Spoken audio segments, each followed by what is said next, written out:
Everybody, if we could come to some sort of order.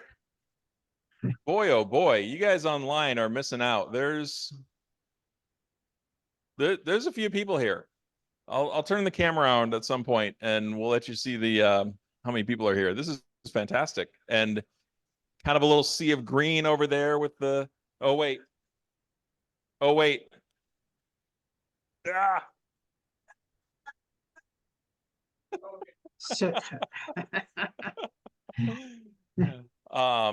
In case nobody figured out what our topic is tonight already. Hint, hint.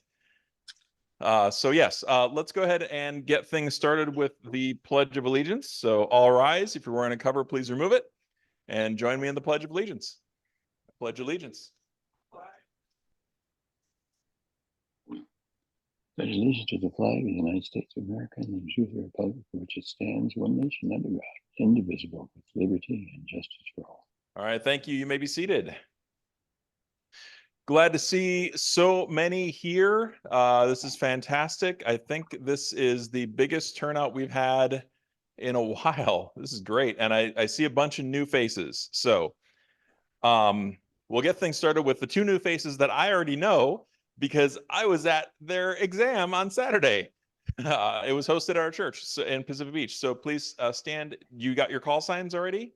So first name, call sign, and where you live.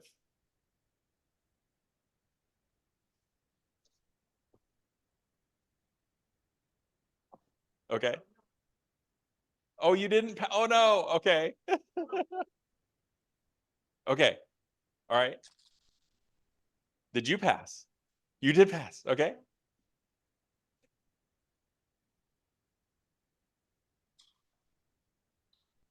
K06DQX. And whereabouts do you guys live?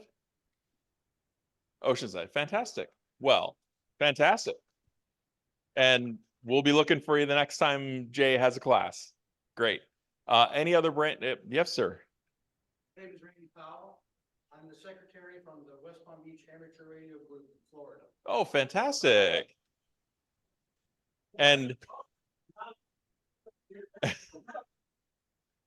and the prize for the longest commute goes to Here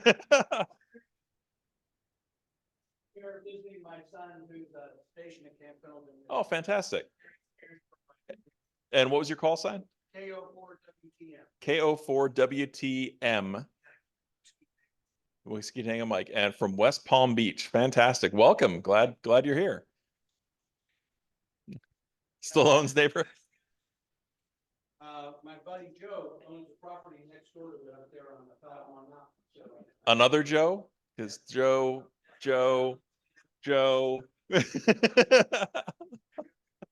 Okay. Any other first-time guests, Brand? Oh, yes.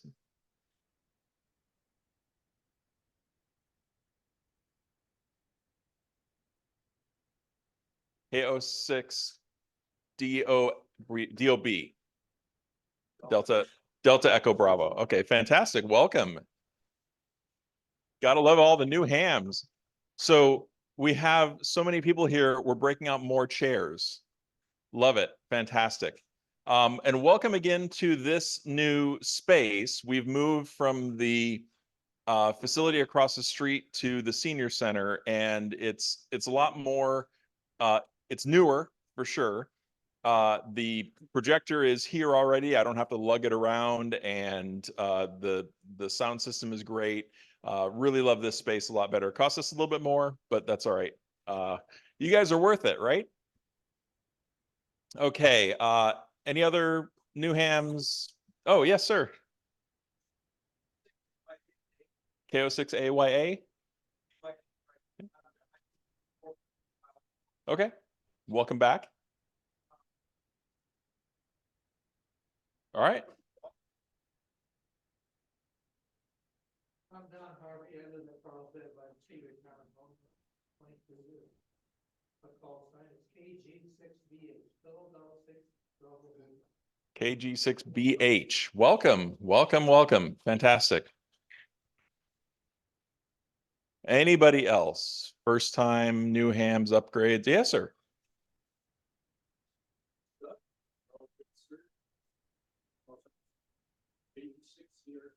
KE6 CRT. Carlsbad, fantastic. All right, last call. Yes. Oh, go ahead, Bob. Bill.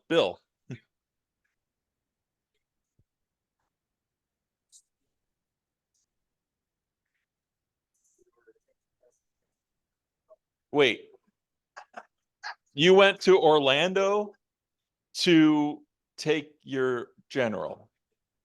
Okay. Well, we at that class last weekend, there was actually someone who flew in from Arizona for the class. For those of you who are looking at upgrading from tech to general, there is another class coming up next month, the first Saturday. It's in the Pacific Beach area. Look up San Diego Ham classes online to get signed up for that. So if you want to upgrade your new license already, no. Okay. Anybody else? Bill, could I have you come up and talk about the bill that you're talking about to me? Yeah. So this is Bill, and he told me about a new bill that just came out a couple of days ago. So Thank you. I haven't seen this published anywhere, so the reason I especially wanted to come tonight was because I thought maybe you haven't heard about this yet, but there's a Senate Bill 3690 was passed last week. So it's not, oh, sorry. I don't know if it's been in any of the trade magazines. I haven't seen it come out anywhere yet. I got this through a legal link. S3690. I'll cut to the chase because it's about 15 pages of legalese. And I've been a lawyer for 50 years. I don't like reading this crap either. So here's what it says. And if I can answer more questions, I'll be happy to. If I can't, I'll make something up. What it basically says for us is you want to put up an antenna? Fine. Do you live in a gated community like I do? No problem. Do you live in a condominium? No problem. Are you just renting something somewhere? No problem. I'm going to read in the beginning.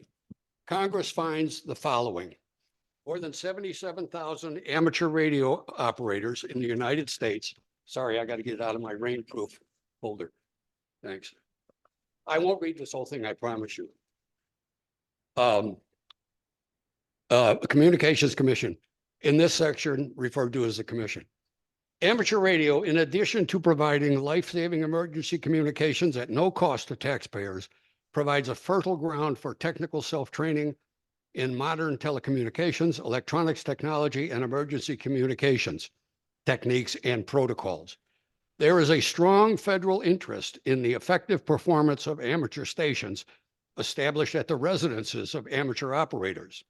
However, I'm jumping, but however, amateur stations have been shown to be frequently and increasingly precluded by unreasonable private land use restrictions, including restrictive covenants. I live in a place with a restrictive covenant, but I put mine up a few years ago. I think what I told them was pound sand. There's nothing you could do about it.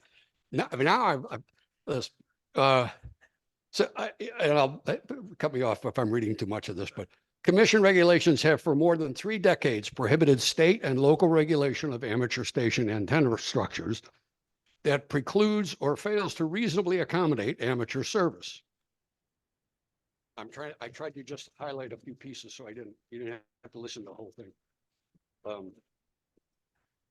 The policy of the commission has been and is to require states and localities to permit erection of station antenna structures at heights and dimensions sufficient to reasonably accommodate amateur service communications. In section blah, blah, blah, blah, Congress provided guidance, direction, and authority to the commission by directing the commission to promulgate regulations that have preempted all private land use restrictions applicable to exterior communications facilities that impair the ability of citizens to receive television broadcast signals, direct broadcast satellite, or multi-channel multi-point distribution. I won't read the rest of that, but I'll cut to the chase. What they've said is no city, state, or federal agency other than the FCC, and no one has the authority to restrict an amateur radio operator from erecting a reasonable antenna. They define reasonable, and I can tell you about that in a second, but they have basically said, if you're a ham operator and you want to put up an antenna, you can do it. If the neighbor says you can't, they're wrong. If the homeowners association says you can't, they're wrong. Eventually you'll have a plain language copy of this that you can quote and give to them if you want. When I put up an antenna 2 years ago, and the management company for our planned development community said, Mr. Hoffman, yeah, you have to take that antenna down. Somebody complained. At that time, I've always been a little bit of a smart ass. And fortunately, being a lawyer, I said, no, yeah, I can. There's nothing you can do about it. I put it up, and if you want to fight about it, we'll fight about it. But I think you'll lose. I didn't know they were doing this at the time. Now I've saved all that time and trouble for everybody. You can erect any reasonable antenna. They have some dimensional limitations, one being 43 feet for a vertical antenna. That includes flagpole antennas. That includes any kind of antenna you can think of. You can also erect any long wire antenna that needs to be long enough to be able to use the frequency you want to use. So if it's not long enough, yeah, you can make it longer, but you don't have to get permission from anybody, by the way. And by the way, if you have a problem with this may not be important to you, but as a lawyer, it's important to me. If you have a problem, you, not the person who's complaining about the antenna, you can go directly to a federal court, not state, not local, not city, not county, the nearest U.S. federal court, and tell the judge, I have an antenna. I've got this. I will make a copy available. This is a preliminary copy. It's been passed, as I've heard that it's already been passed, but it will probably have a different citation. This right now is Senate Bill 3690. I don't think that's what it'll be called, because they've already directed the FCC to incorporate all of this in their rules. That's great. I agree. All right. Thanks. Thank you, Bill. Thank Fantastic. you, Bill. Yeah, so Bill just brought that to me, and I thought it was important enough that that I let him share that with all of you. So that's great news. So now you don't have to move to Poway to have the protection. We have it all. Anyways. Okay. Moving right along. Membership. Glenn.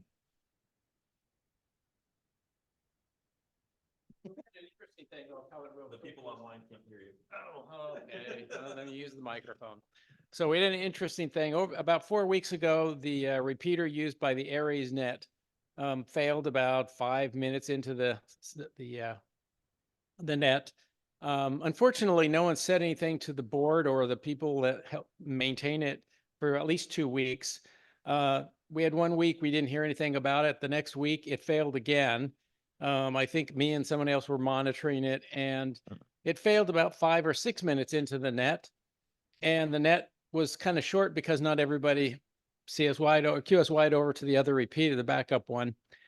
And the net ended about 25 minutes later, and about 7 minutes later, the repeater came back live. Last Sunday, it went out again about 5 or 6 minutes after the net started. I think more people knew to go to the other repeater. And 2 days after that, myself and another club member went up and swapped out the repeater for one that is no longer under remote control that we'd like and required to have. We can shut it down, but we can't manage it the way we'd like to. And it has no problem. So that's sort of a repeater site. Mark is not here to do it. So membership. So after that, during that net, the net control was very gracious in thanking Palomar Amateur Radio Club for providing the repeater for all these years, and for all the work that goes into keeping them and our site operating, and suggested that, gee, if anybody wanted to donate to help keep these things up and running, they could just go on PayPal and make a payment, and Someone else said, actually the guy in the middle there, Kurt said, even if you're not a club member, go join. All of that helps out, and it's true. So I had to handle about 14 membership and payment things today that have come in the last couple of weeks, and 7 of them were on the 3rd. So we have a few more members that bumped it from, it had fallen down to 136, and it's now up to 143, I think. So we still have members that aren't renewing. There's still some confusion about if you set up an automatic renewal with PayPal, they don't tell you that you're about to, that they're going to bill you again. And if you look at the calendar and say, oh, my membership's about to expire, you send a payment in, then the automatic payment happens, and then we have to refund one of those, which is a pain in the, you know what. So anyway, that's membership. And also, David, where are you, David? Right here. We're sort of co-membership chairs right now, and in the middle of a transition. And he's also taken on management of the website for the club. So thank you, David. Thank you, Glenn. I think that's it. Do you have something? All right. Kevin.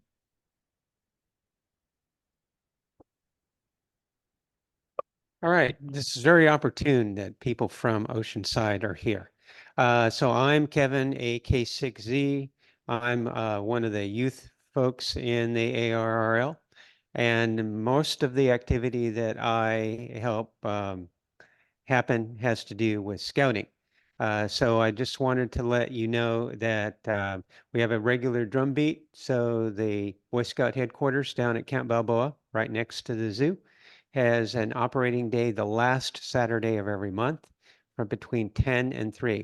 So if you are parents or grandparents of Scout age youth, they're welcome to come down the last Saturday of every month.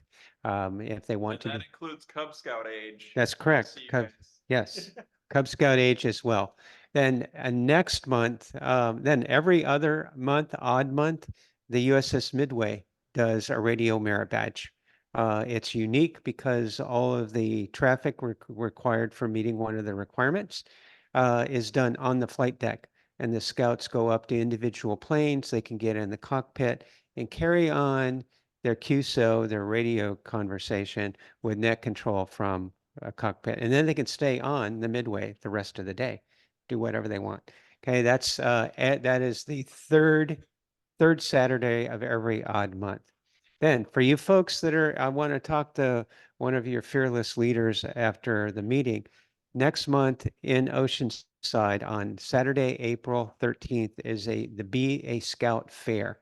I'm doing the radio merit badge in the afternoon, but community organizations like CERT would be, it would be wonderful if you could participate. So if you have a pop-up, things along literature about what you do, I'm happy to talk with you about that. That's Saturday, April 13th. It's all day at Mission Vista High School, okay, in Oceanside. So I'll stop there. Thanks a bunch. And hold on, Kevin. I have one more thing.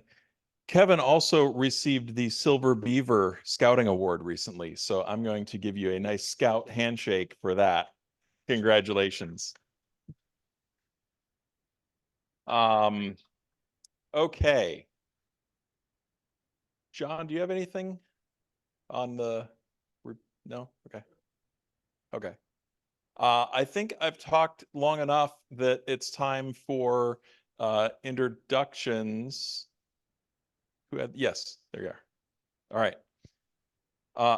Well, oh wait, I'm supposed to read who we are. So your repeater chair is Mark, KF6WTN. Your membership chair is Glenn, AI6RR. Director John, W6XM, is back there in the back.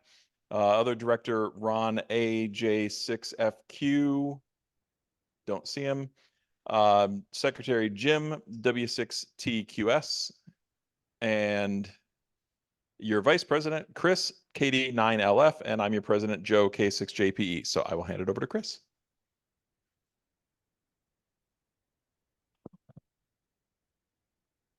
That bill is interesting because the feds have interceded before on the satellite dishes. If those of you who serve on a board of a homeowners association know that you can have something on there that says you can't have antennas, but you can't tell anybody to take down their satellite dish. So it is exciting.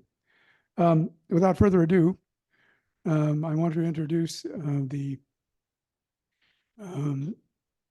communications manager for Oceanside CERT, which by now you, as Joe said, you could figure it out. That's the bulk. That's what we're talking about tonight. Joe N6JO holds an amateur extra license and an FCC commercial general radio telephone operator's license. He's a member of this club. He also belongs to the Big Bear Amateur Radio Club, the American Radio Relay League, is a volunteer examiner, and co-founded the Oceanside K6FRI Friday Club. He's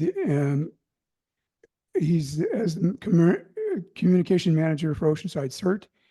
He served as president and board chairman for 8 years.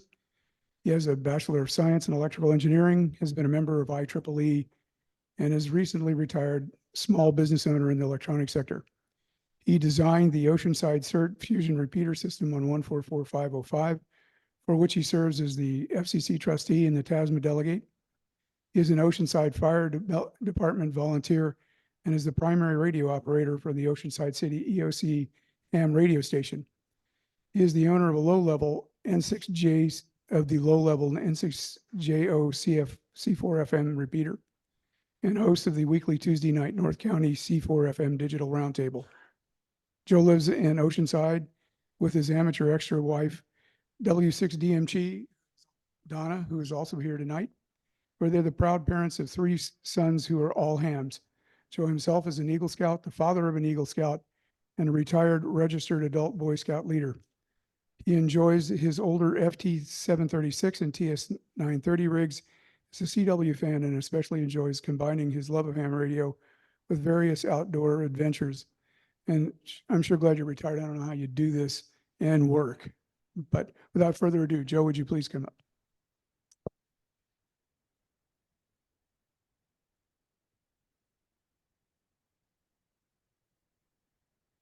Thank you, Chris. Thank you, everybody. Folks at home, can you hear me okay? Yes, we can. Okay, thank you, Joe. Thank you, everyone, for being here tonight. It's a cold and rainy night, but blown away by standing room only and having to bring in more chairs. I credit that to the great snacks that your board brought in, because anybody that has the foresight to bring in cold drinks and donuts for the sugar-hungry people, it's a great feeling. But more than anything, what warms me and talking to you here on the floor and the people that I all know up there personally, except Jim and I haven't got too acquainted yet, but you all have a spirit of volunteerism. Every single one of you, just in the social time tonight, talking to people here who have been involved with Red Cross and Aries and Carlsbad CERT, active during COVID when a lot of people had calmed down to just about nothing. Boy Scouts, Kevin, a tip of the hat to you with the Boy Scouts. Joe, you're very involved with the Cub Scouts, near and dear to my heart. My point is, it's about giving back. It's about volunteerism. And how can you not have a good feeling in your heart when you're doing something good for your community? So by now, you know where I'm heading with this, right? CERT, we're going to get into a little bit about what that is. Now, I have to ask, how many of you have never heard of CERT before? Be honest.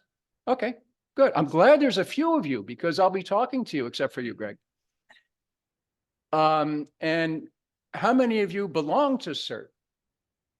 Oh, I love that. Okay. So, no, you're not dismissed. Unfortunately, this will be a short presentation for you because you'll be asleep very quickly. But when it comes to, and let me see if I can fire this up without being too destructive here, Joe. Why don't you? Oh, there we go. I think I got it. I am going to fire this up there.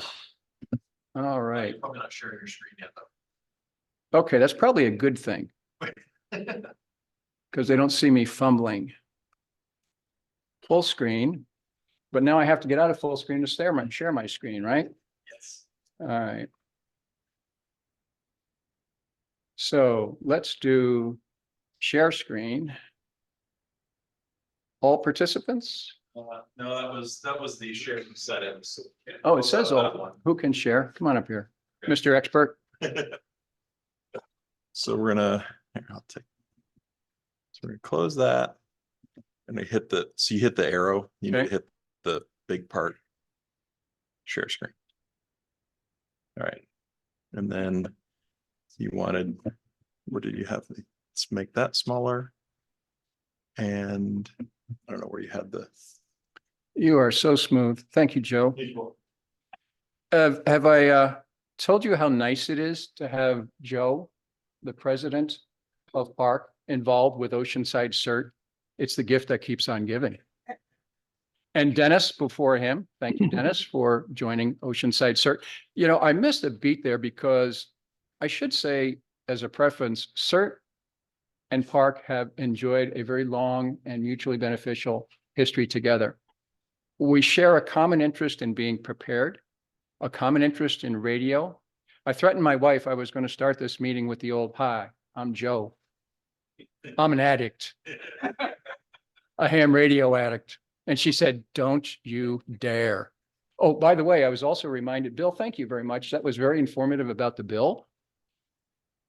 There is an XYL rejection factor hidden in the end.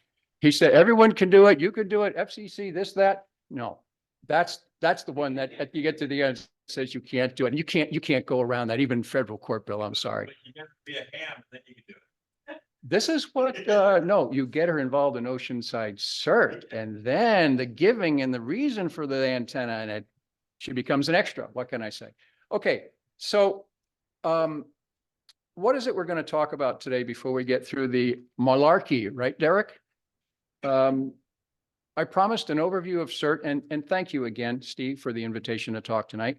An overview of CERT, Oceanside CERT in particular, and some information about the Oceanside CERT communication team. But first, a little bit of history. Anybody know how CERT came about? The concept of CERT? I see a few people nodding out there. Thank you for doing your history. So 1985-ish, some officials from Los Angeles traveled to Japan, and they were very interested in emergency preparedness and preparation and recovery after disasters. And you know, Japan has had more than their share, right? Like us here in the States. And their takeaway was that there was a very well-organized effort centered around communities and neighborhoods where people were trained and empowered to do certain things that had to do mostly with fire suppression and maybe some extrication, first aid, and evacuation. And they were very, very impressed. A couple of years later, 1987, they went to Mexico, which had had a terrible earthquake in which I believe 10,000 people were killed. 800 were rescued by spontaneous volunteers, which was phenomenal until they found out that 100 of those volunteers were killed in the process. So both enthused and kind of chagrined, they went back to LA and formed with the LA Fire Department a disaster preparedness division within LA Fire, who was chartered with going out to communities, instructing, training, and trying to give some guidance to the very well-intentioned people who wanted to spontaneously volunteer during times of emergency or disaster. And not so much as to keep them out of their way, because that's kind of negative thinking, but to empower them to know the basics of what to do in the time of emergency or disaster. Great idea. Well, in 1993, along comes FEMA, and they say, hey, this is a pretty good idea. Can we kind of step and repeat this nationally? So they getting a little bit of ahead of myself, but I want you to know where the genesis of this great thing. They said, okay, LA, we like what you're doing. Let's expand it let's not just make it fire suppression, but let's make it all hazards. And let's try and formalize it and take it across the country, which is exactly what they did. So this is a ripple that became a wave and then became a ripple at the local level. So it all depends on local. So those other agencies I mentioned earlier, like Red Cross and RACES, and we can add Salvation Army, all these great organizations, they have a purpose and there's volunteers, but there's one thing that's a little bit different. We're very parochial in CERT. That's why there's an Oceanside CERT and there's a Carlsbad CERT, and there's not a joint Oceanside and Carlsbad CERT. We hunker down, we work with our family and our friends in our community. And we try to educate and prepare our citizens to take care of themselves during the critical first 72 hours, the critical first 3 days of a disaster or emergency situation, when first responders simply are not going to be available because they're so tapped, they're so spread thin, or they can't get to us. So what a great concept. But there's a lot that takes the wanting to do something to actually make it happen successfully without people, what? Exposing themselves to risk. So that's where the training aspect comes in. So I mentioned the history of where CERT come from. I mentioned what the CERT mission is, and it's longer than that. Those are Joe's short words. Take care of yourself, your family, your neighbors, your family. I said that twice because it deserves being said twice, during times of emergency for the first 72 hours. Well, what is the role of the national CERT under FEMA? It's to have a uniform program across the country. As I mentioned, they expanded it to include all hazards, which are not just fire, right? But what other hazards might we have out here? Earthquake, train collisions. We have a coaster. We have a sprinter. We have an airport, right? A couple of airports. We have freeways, interstates that go north and south. We have the 78 highway. We have hills. We have wild animals. We have snakes. We have floods. Tsunamis. Did I hear tsunami?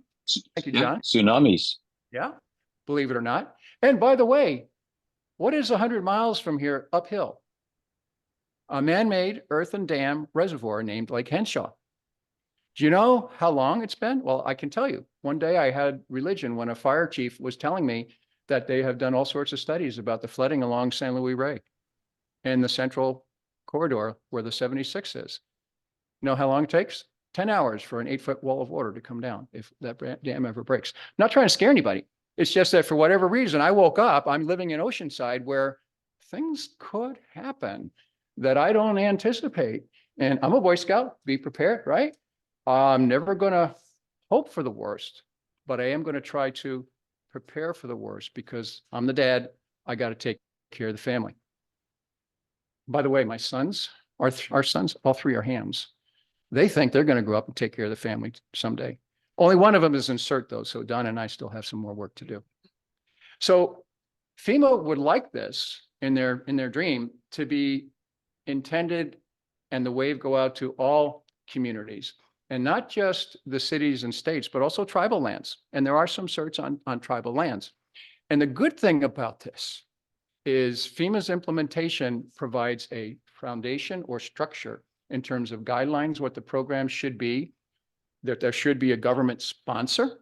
You can't just set up and get a certification. No, you have to have a government sponsor, typically a fire department, although it could be a police department. There is a training syllabus or the topics of training, if you will, and how to go about it, and the training credentials that are required that are defined by FEMA. And there are training materials in terms of not just the binders for people that are going through the training, which we call the Basic Academy, but also, guess what? Trainer guides and participant guides. All of those are free, downloadable, print them out, make your own binders. It's a cornucopia of be prepared information, but you don't really know about it until you get into it or you ask questions or you get exposed to it through a meeting like this. If you go to the FEMA website, you will, by the way, at home on Zoom, can you see these slides okay? Yes, we can. Okay, thank you, Joe. This happens to be one page of many referring to IS 317, in this case A, Intro to Community Emergency Response Team. There's also another one, 315, that's Introduction to Community Emergency Response Team and ICS, the Incident Command System. They're really good. If you have some time, go to the FEMA website and just kind of poke around, drill down through it. You'll be amazed at all of the stuff that's out there. And you can go through, take the lessons and take a final exam. Of course, no one's going to know but you, but it's all self-enrichment type of good stuff. So I think this is amazing. Some of you may know, not the biggest fan of all arms of our government. However, in this particular case, I think they hit a home run.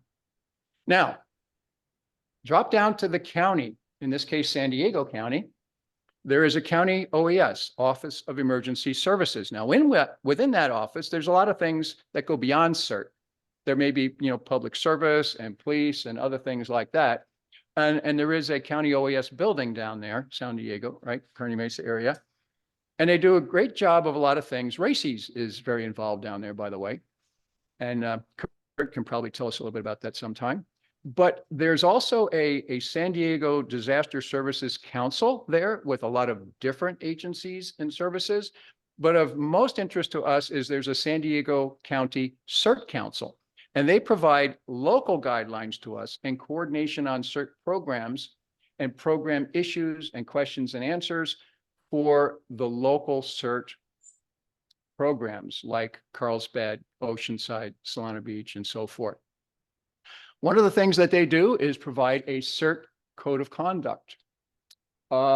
This is a code that the county feels we should hold ourselves to, and I totally agree with them, as good, upstanding citizens worthy of being followed, because after all, if we're going to be at a scene, and that may or may not include being left behind the yellow line, okay? And we're going to be providing some instruction or request of people who are wanting to help, spontaneous volunteers, but are not necessarily have the training, then we should have certain expectations of ourselves, I think. And so I'm totally in favor of the code of conduct. And the county also issues state disaster service worker volunteer cards. I guess I should say county cards, but we'll talk more about that in just a minute. In order to become a member of Oceanside CERT, for example, you do have to go through some required training. And if that's all you ever want to do, great. We've accomplished our mission. And by the way, you know how much it costs? $0. Years ago, right, Gene? We used to charge, I think, $25 a head to go through the academy. And we would give the backpacks as part of the graduation gratis or ask for contributions, but we are self-funded. We've had some great donations over the years. And as such, we have made it free, no barriers to entry. So free academy, free training, free backpack with a lot of the emergency supplies that we can talk about. And if you want to go further, the point is, then you can swear allegiance down at your local fire station, in this case, and you can have a background check. Yes, it's a live scan. Put your fingertips on there, get scanned. And once they do the background check, come back from the FBI all squeaky clean, then they will issue you your DSW card that's good for 2 years. And you do have to take classes as well that have to do with the ICS. 200, 300, 100, 200, 300, 700, I think, but I could be mistaken on that. If you go to the San Diego County CERT website, you will see some interesting things there. You will not see, quite frankly, and this is, I stand to be corrected, this is my personal opinion, it's not as rich and as all-encompassing as the FEMA site, because this isn't their main job. They are out there to help us coordinate within the county, but they have a lot going on, so they don't pretend to do all of that, but they do help us administer all the programs within the county. And as you can see, there's a lot of them. On the county CERT website, you will see that there are about 25-ish, plus minus, different CERT programs. There's Oceanside right in the middle. There are some names and things on here that are out of date. That's one thing the county does seem to have, is some turnover in the position that administers the CERT program, and some of their information does tend to take a while to catch up. But they are working hard to do a good job, as are we. And I don't know if any of you felt that COVID had an impact on your personal lives and your family, on your businesses. I think it had a little bit of an impact on me and mine.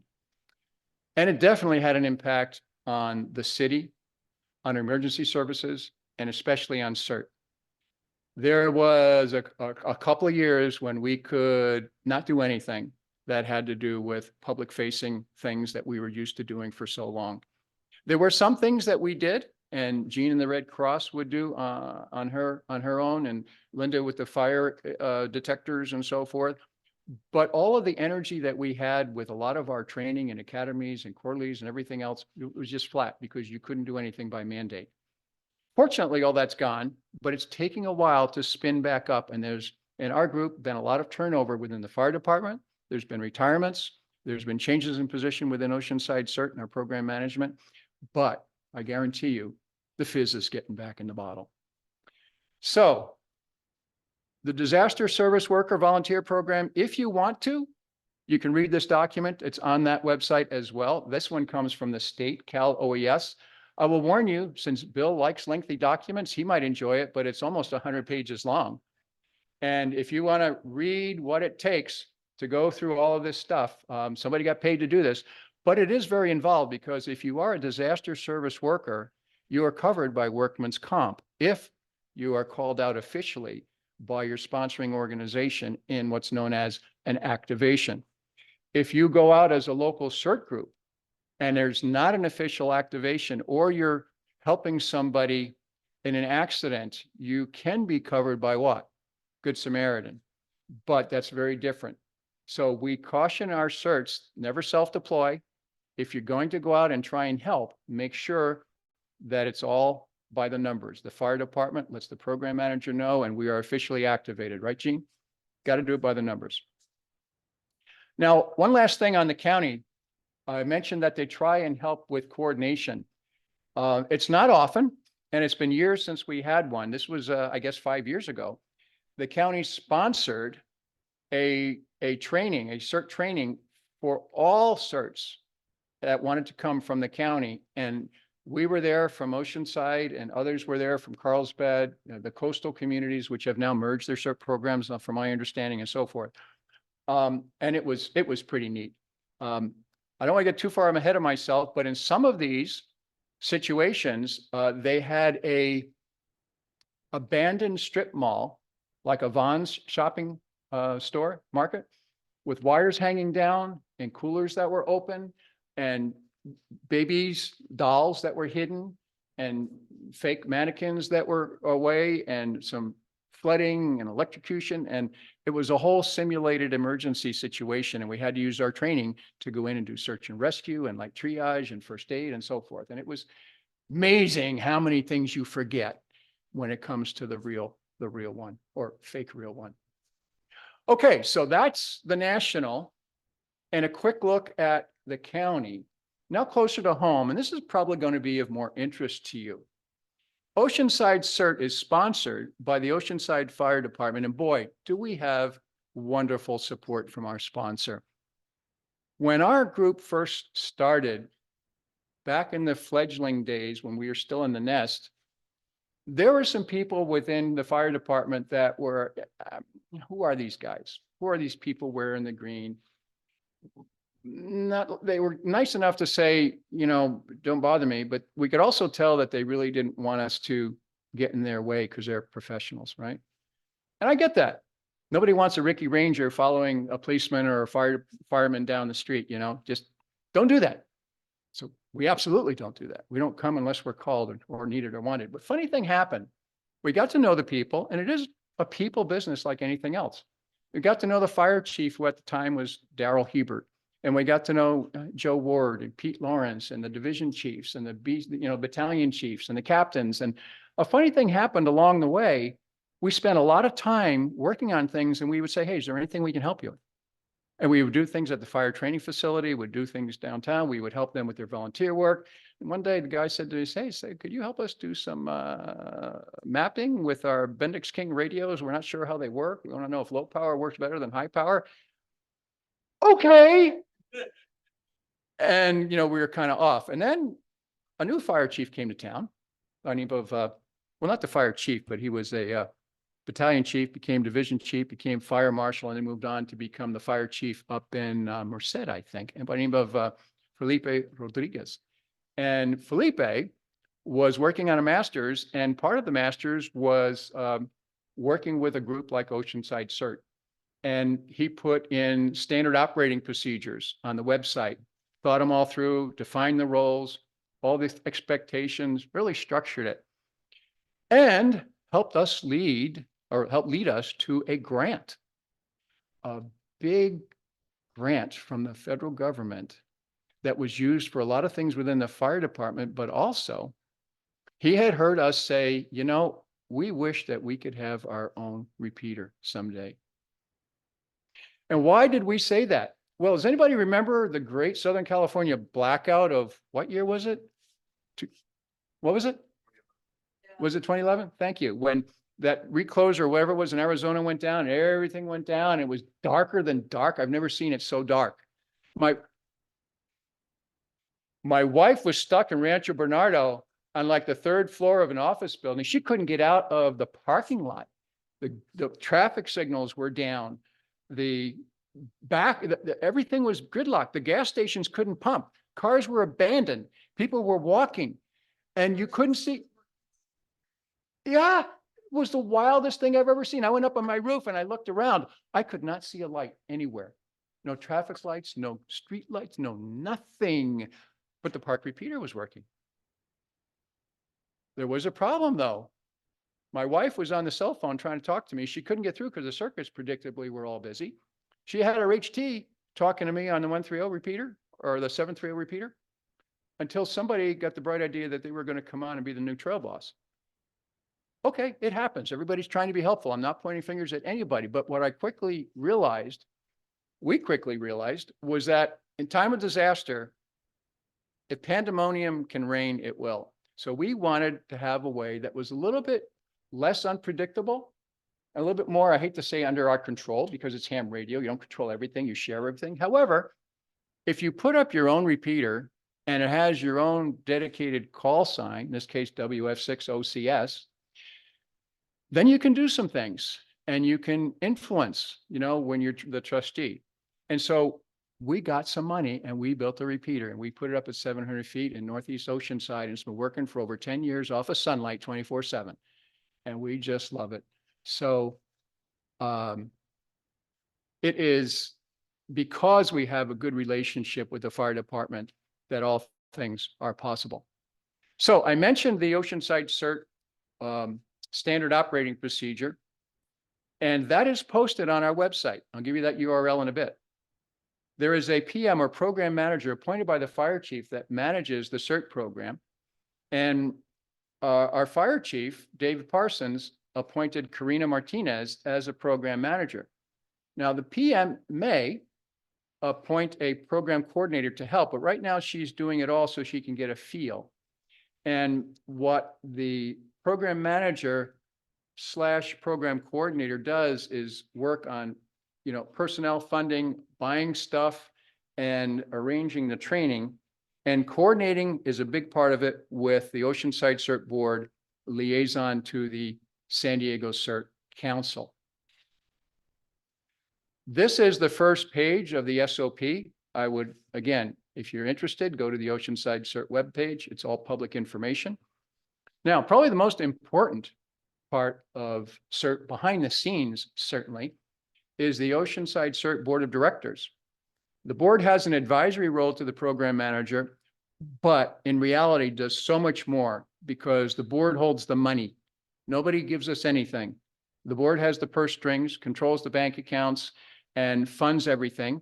And it is a 501c3. And yes, it is on the Secretary of State website as a incorporated 501(c)(3). And the board makes a lot of decisions on training, public education, fundraising, and making program proposal. They're also very good at writing applications for grants. Thank you, Ronnie. And I would like to introduce you to our CERT board tonight. If I could ask Jean to stand up, please. Jean is our president and chairman. Thank you, Jean, for being here. Ronnie, could you please stand up? I'll embarrass you to all heck, I know. Ronnie is our treasurer. And Jean, you're still wearing a second hat as secretary for the time being? Yeah, because you did such a good job when you were the full-time secretary. Thank you. And Dennis, member of large, where are you hiding? Stand up, Dennis. Thank you very much. Very much appreciate your service. Like everybody in this room who likes to serve in their own way, these folks were there during COVID, 2 years, keeping the fires burning, meeting every month. Yes, by Zoom, but carried the ball forward on behalf of everybody in the organization. So thank you very much. Now, also within Oceanside CERT, there are various subcommittees. There is a training subcommittee or a training team that's responsible for putting together the plan, the framework, and the training topics and the trainers for what we call our academy or basic academy. With us tonight is our training manager, recently appointed by the board. Derek, would you please stand? Now, I will ask the not so subtle question. What do these 4 upstanding volunteer citizens all share in common? And they're all ham radio operators. I love it. And in fact, everyone on our board has been for a while now and is currently a ham radio operator. Derek has lots of plans for us. In past, we have done not just the basic academy, well, once, twice a year, and one time we were even going for 4 per year. We backed off because that's too much. It's a lot of work. But typically in October and March, and then quarterly trainings, half-day trainings, all at the fire training facility in Oceanside. Now, remember when I told you that the Oceanside CERT sponsor is the fire department, and they are very, very good to us? They basically have given us the keys. As long as there's not a conflict with their schedule, we go through the locked gate, we go into the locked classroom, we fire up the AV, we leave everything as we found it. We turn on the AC in the summer, we turn on the heat in the winter. We have lots of secure parking, and we can go to town. It is wonderful, and we don't pay a cent. We are a great help to them. They are a great sponsor for us. It's a wonderful relationship. Can't say enough good things about Chief Parsons and his entire fire department staff. We also have tried to do, until COVID hit, a continuing education on specific topics that we loosely call skill builders. We'll talk a little bit more about that once a month for a couple hours during the week. Now, another subcommittee that we have, other than the training team, is the CERT communications team, or the ham team. There is a purpose for having ham radio and CERT go together in the same sentence. In addition to, it's my wonderful excuse for being able to get away with murder and play with ham radio toys for a noble cause. And my wife swallows that. And my wife understands that. So we want to be able to provide backup communication for the fire department and other city agencies, maybe the water department. Are there other issues with broken pipes or flooding or sewers or so forth during an emergency? And because we have proven ourselves, we were invited to have a seat in the Emergency Operations Center down at City Hall. In fact, not only were we invited to have a seat there, they said, how would we go about having a radio station there? And I said, I have an idea. Well, we need some antennas on the roof. Well, I'm sorry, the city council won't allow antennas on the roof. You look at the structures down there, there isn't a single antenna up there, except for 1 microwave dish, because that goes to our back row and so forth.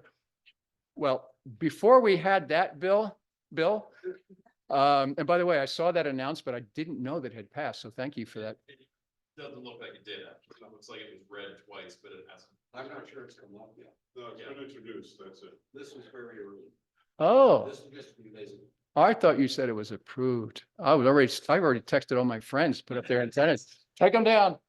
At any rate, the Oceanside Fire Department interceded with us. And we not only were able to put up our antennas, but they also gave us the facility manager who hired a contractor to do the hard stuff for us, like drilling through the ceiling and helping us run the coax and getting a box on the wall to put in our polyphasers and where we could hook in. And then with some grant money, we got ourselves a nice couple of Kenwood TS 2000s, DC to daylight radios, and a dual bander VHF, and the coax jumpers. And oh yeah, we got EOC badges, so we can go into the badge entry, and we have 3 operators: primary, secondary, and tertiary, because we might be on for 8-hour shifts, right? So it is a very good relationship we have with the city. There's the city, the Oceanside CERT website, oceansidecert.org, should you want to go to it. Now, we're not going to dig through this a lot, but there is some structure in our organization. Again, it's a corporation. We have to do things formally. Gene is the president. Dave, who's not here tonight, is the vice president. And you can see that the CERT program manager at the top, coordinator we talked about, and then the other boxes down there, if you read from the right, webmaster is John, KI6PTN. Email database manager is Dave, KM6UFI. Training manager is Derek, KM6GOX. Communications manager is Joe N6JO, whoever that turkey is. And the only thing we haven't fleshed out yet is on the far left, which are the fire service area managers, because we were in building mode when COVID hit, and we still have some things to flesh out. So this is what we're driving toward. This is our roadmap. So how do we get there? Well, it depends on membership. And the more people we get into the CERT program, what are we going to have? Not just names and faces and friendly handshakes. We're going to have skills, capabilities. We're going to have attorneys and scout leaders and nurses from Pendleton and retired attorneys even. We let them in. Lots of service people. And not to engineers. Okay, we got to have engineers, software engineers in particular. So the CERT Academy is the foundation, and I think the number, Gene, of 500 trained to date is conservative. I think it's more like 650 by now. What do you think, Ronnie? Because we've done like 30 academies, I think, over the years. Yeah, I think so. But they're not all active. And so what do we talk about during the academy? Remember I said it's an introduction to a lot of things that people may not ordinarily have exposure to. Now, how many in this room have ever put out a fire with a fire extinguisher? Wow. My hat's off to you. There are a lot of people out there that haven't even handled a fire extinguisher, let alone know. That's it. They don't. Instructions are right there, probably on the door. But even though there are instructions, and yeah, you have to read them. If you're a guy, you don't want to, but if a woman, you will. You still might not do it right, because it's not just point and spray. There's actually point, aim, sweep, right? There's an acronym that is taught in the CERT Academy. Okay, that's great. So disaster preparedness, fire safety, utilities shut off. Everybody's got wrenches at home, but this is a tool that we give away to graduates in the backpack. It is a wonderful tool because right here is you've got the perfect way to turn off your gas. You want to be careful about turning it off, because you want to turn it back on again. You have to call San Diego Gas and Electric to come and turn it back on for you if they're your utility. But there's also a water thing to turn off your water. And if you need to break glass to get to your dog, if you need to pry. So it is a great tool to have in your CERT backpack. Everybody gets one. And everybody learns how to shut off the utilities. We have a dummy meter on a pedestal that people get to play with. Disaster medical operations, like first aid, because everybody needs to know the 3 killers, right? Airway, bleeding, and stroke, and what to do about it. Also, things like CPR, AED. We don't have that in the Academy Central training. I think it should be, but it's something we bolted on during quarterlies later. Light search and rescue, all about the incident command system. Why do you think it's important to know and understand about the ICS? Because who uses it? The authorities, the fire department, the police department, joint. When there's an incident, what was learned up in Aurora was that the biggest failure they had was they couldn't communicate with each other. At the theater years ago, different frequencies, different bands, different protocols, and that's when they came up with the Joint Incident Command, the JIC concept. Disaster psychology and terrorism, very important these days. And we do a disaster simulation drill, which is basically the final exam, the drill at the end of the academy. And we on the ham team are always invited, for some strange reason, to give a presentation on communication and ham radio. Why? Because it's damned important to all the rest of it. Yeah, and you can't do a lot of this stuff unless you can communicate with people, right? So the CERT Academy is both, and I don't want to speak for all CERT groups, but the way FEMA has it envisioned, it's both classroom time and it's boots on the ground time. And these are a couple of pictures of previous academies. So you can see the bright, shiny faces. They have to pass everything. It's really easy in order to get into the picture. But you can see we have a good group in the academies, and often we have to turn people away. We also, and this is something new within the past couple of years before COVID, a very active teen CERT program and a teen CERT academy. And even to the point of having the curriculum taught in Oceanside High School. And how do I know this is successful? Because one of the students who was in the program, I'm looking for the photo here. I don't think I see it. Karina Martinez was in the Teen CERT program. She graduated. Guess who's our program manager now? So I think we're doing something right? Growing the seeds properly. The CERT quarterlies, once you get through the academy, which is, I think, 20 hours still. When Don and I did it, it was 10 weeks, 2 hours at a time during the week. It's the wrong way to do it. We've taken it now to 2 weekends, Saturday, Sunday, and you knock it off and you get through it. Once you've done it, you never need to do it again. You're part of Oceanside CERT. And then if you want, you can join the ham team. So we had a lot of people come in as members, and then we hornswoggle them. I mean, we talk to them about the benefits of having a ham radio license. Or we go to unsuspecting people at radio club meetings, and we extol the virtues of becoming part of Oceanside CERT. So you see, we get them both ways to drink the Kool-Aid, right? But somehow it works. And people are interested in this stuff because once you start realizing how you can really help people and live to the ripe old age of 93, my goodness gracious, my hat's off to you. I don't know how you did that. But you can also continue with your teaching and other people through things like learning about stopping the bleed, direct pressure, how to sandbag, triage, crowd management, firefighter rehab, and so forth. And I mentioned CPR and AED. The skill builders, you can read what we talk about there. These are short, 2 hours apiece. The fire department furnishes the mannequins for us to work with. They're great. And we also try and talk a little bit about communication and ICS as well there. We also do field activities.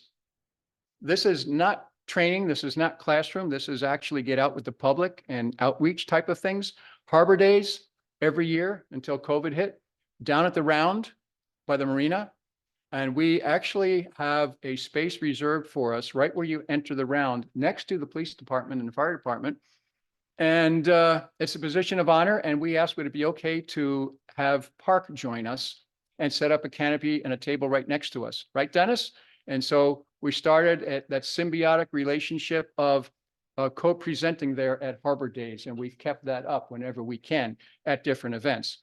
We also have an OFD open house where PARC, I believe, has had a table as well as CERT.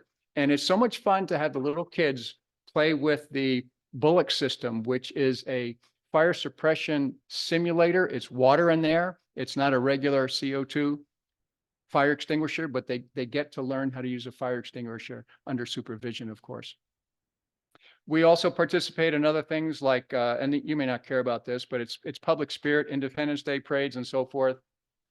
If you want to learn more about Oceanside CERT, you can go to the website. It's www.oceansidecert.org. If you read down the left, those lines, you'll come to one that says Oceanside CERT communication team. And if you click on that, it'll take you to another page where you can drill down further the who, what, when, why, and where of what our ham team is all about. But here it is in a nutshell. I mentioned the largest subcommittee within CERT. We probably have something like 65 hams on the rolls, of which, you know, maybe a third of those, or roughly 40%, are active. All CERT members who were licensed hams or become licensed hams. There are 8 fire service areas within Oceanside. We try to have representation. We do have representation from each fire service area. We would love to have 4 to 5 hams, licensed hams in each of those FSAs. We meet monthly at the fire training facility at 110 Jones Road, just south of the airport in Oceanside. We hold a weekly net on Sunday nights on the 505 repeater, which is 144.505 plus PL 107.2. Saved by the bell.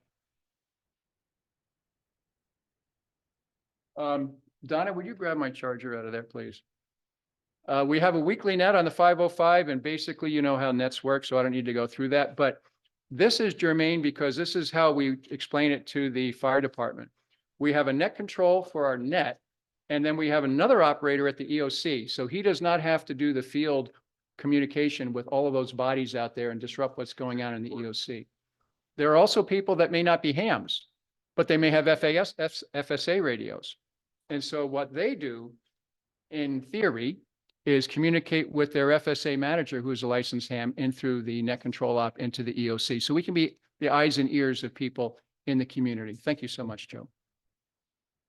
I said in theory because we haven't fleshed this out yet with the FSA managers, but you can see where we're heading. And we don't want to leave the non-hams behind because it's communication team. It's not just ham team. Monthly meetings, I mentioned, we always have a training module at the monthly meeting, and we like to do workshops to keep it fun. Is this travel? Yeah. So over here on the table, this was a workshop. We did a battery box. Vanna, here, I'll give it to you. I'll go to the next one. So I won't belabor it. You know what a battery box is, but that's got some special things on it that are really adaptable to emergency in terms of the ability to connect to it and so forth. We also made pocket roll-ups. This is a variation on the Ed Fong antenna. And again, what we're doing here is using the FTC classroom to do a workshop and order all the parts and pieces in advance and teach people how to do this, because many people are techs and they're not generals and extras like everyone in this room. Yeah, throw it up in a tree and boy, instead of just having a negative gain rubber ducky, you've got something that could actually communicate across the county. And then we have our tape measure Yagis, which work fabulously, not just for fox hunting, but I keep that rolled up in the back of my trunk. It's a takedown. And so even with my FT60, I'm dangerous. I can get out. So these are just 3 of the more popular projects that we have done at the Oceanside CERT communication team monthly meetings. And I wanted to share that with you. Guests are always welcome. They are on the 3rd Saturday of every month from 9 to 11 a.m. And the address is 110 Jones Road. The next meeting is on March the 16th. And what we will be doing for that meeting is taking the fire department's communications trailer, who has given us the, are we okay? Given us the okay to not only utilize their equipment, but to maintain it in terms of exercising their beautiful tilt over 30-foot aluminum tower. And if you're like any ham that I know, right, Jim, a 30-foot tower, nirvana. We also do other things like, and that's the tower there. And we always do the Great Shakeout drill every year and all sorts of other fun things. Now, we practice for something we hope never happens. We're happier than clams if there's never disaster, never an emergency. But if the bad day comes, what are we going to do? And we have been activated. Our first official activation, remember, you have to be a DSWV. This was during the week and we had 20 people with DSWV cards called out up to El Camino High School. This was the firestorm that was all down here in Carlsbad, down to Poinsettia. I know that some of you lived through that hellacious thing. I was in Southwest O on Marine Roof and I looked and there were gray fire clouds on all three sides, except for where the water was, the ocean, right? It was crazy bad. I was really worried. Fortunately, the boys in blue got things, and ladies got things taken care of. We went up there, assisted the Red Cross with setting up, and then came away. Then there was a lilac fire in 2017. Everyone remembers that. I did not take part in that activation. I was out of town, but Teen CERT, if I'm not mistaken, was very helpful with the Red Cross in setting up there. I think that was, Gene, was that at Oceanside High School? Thank you. So these were two official activations. Now, this next activation was just the comm team, but there was a pre-planned, pre-scheduled, announced regional communication outage, their big digital system back in August 2018, pre-COVID. We were asked by our fire department chief to assist Carlsbad Chief Lawrence with some radio testing and to help close any anticipated gap when RCS was out. So we took that as an activation training opportunity. We had official activation from the county. We were covered by Workman's Comp. We had a convoy that went down to Carlsbad. We had a pilot car and a tail car and a safety officer and set up an incident command and had instructions and ICS 205 and blah, blah, blah, just as if it was going to be a real thing. We set up an antenna and left it there for fire departments to have fun while that outage proceeded. And then the next one was another planned activity, North Zone VHF practice days. And if you want, you can go online and look up what that incident action plan was, OES, San Diego. And we were invited this time, or again arranged by our fire department. We don't pick up the phone and mess in other people's areas, okay, guys? So we're all friends here. But we were asked to go down there and help Chief Ford set up at Encinitas Fire Station number 5. So we took the communication trailer, again, pretended that it was a simulated activation, did the whole 9 yards. And guess what? Everybody loved it because, including myself, we forgot little things here and there. One thing that bit us is that the fire department's antenna has some little tiny set screws that goes on the very top of that 30-foot mast. You can't put the antenna on the mast without the set screws. They were missing. Fortunately, there was a spare antenna and we were able to use that. So things worked out all right. And it was the right band and it was wide band. It was just not the ideal plan. It was luck. So, but also being prepared because we had more than one antenna. We also had 2 specialty activations that were very much smaller, didn't involve 10 or 20 people like the previous 2. And these were to provide mostly water for firefighter rehab purposes. That was another training course that some of our CERT members went through during some of the brush fires within Oceanside. So there's lots more, Baggy, to talk about, lots more, but I'll leave it there and I'll ask if there's any questions from this great crowd that's come out tonight on this rainy night. Gene? October. Our training manager? October. Okay. How would somebody go? The next question is going to be, how does somebody get show interest or get signed up for that? Email info@oceansidecert.org with your interest, and we'll put you on an interest list. We're keeping a list. Since we haven't had Academy in about 2 years, our interest list is about 150 people. So when we do have firm dates, we'll send out emails to see if people are still interested, and then we'll firm up when we're gonna have the Academy. So info@oceansidecert.org if you're interested. Or you can email through the website. No. Stop sharing. No, that's not. I think I can show it if anybody wants to, but we'll wait. Great question. Any other questions? What a great crowd tonight. We have a 4-minute video here I was not going to show it because it's already 8:45. Is there anybody that wants to see it? I'll play it. If not, it's kind of an overview of CERT, but it's done very professionally.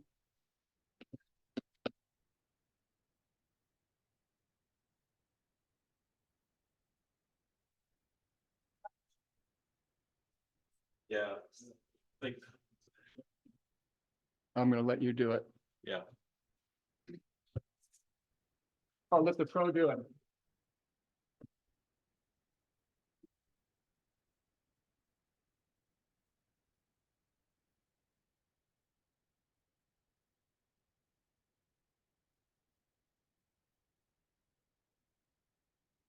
Share sound, optimize for video.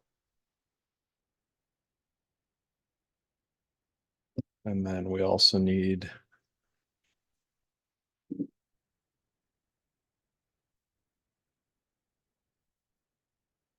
Get the volume muted there. That system sound. Back. Go down. Go down. Oh. That's interesting. This should be. Yeah, it is 100 down there.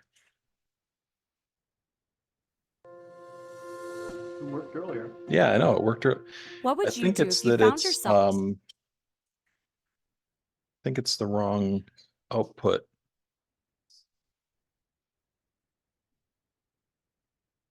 Maybe I'll take this out of play.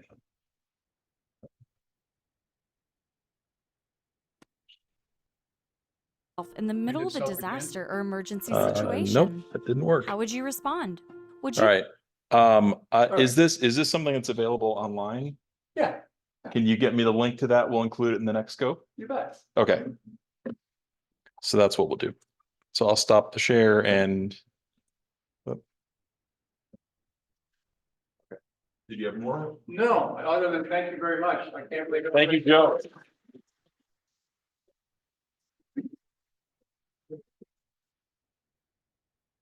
Any additional questions about CERT or about anything? Oh, yes, sir. San Onofre, what's the relationship with CERT and San Onofre? Do you participate when they have these drills? No, there's no. The question was, is there a relationship between Oceanside CERT and San Onofre, the power plant you're talking about? There's no relation. That's outside of Oceanside and San Diego County, right? Oh, it is in San Diego. Okay, outside of Oceanside. That would be Pendleton, probably. Yeah.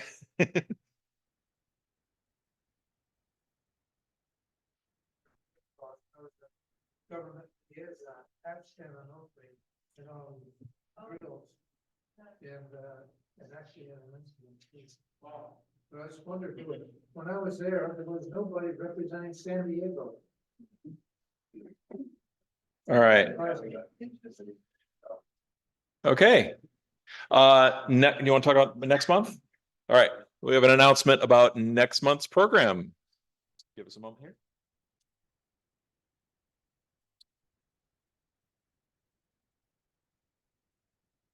Thank you, Joe.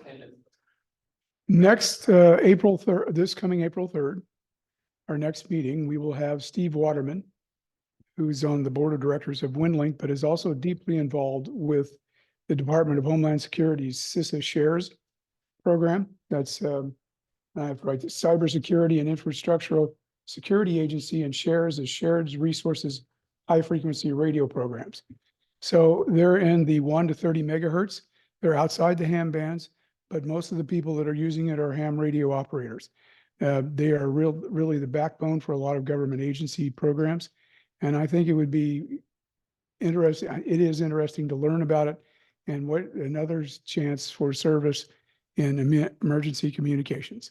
So I hope to see you all this coming April 3rd. Okay. Great. Thank you. And thank you again, Joe, and everybody from CERT for showing up. Great to see the sea of green here. I promised I'd do this earlier. Everybody wave hi. All right.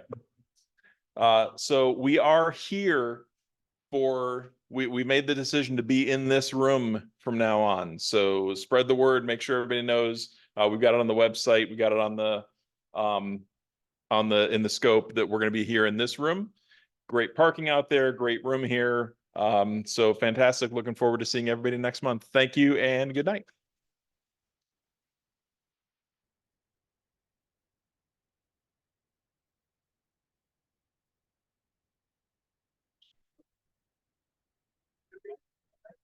Yes, sir.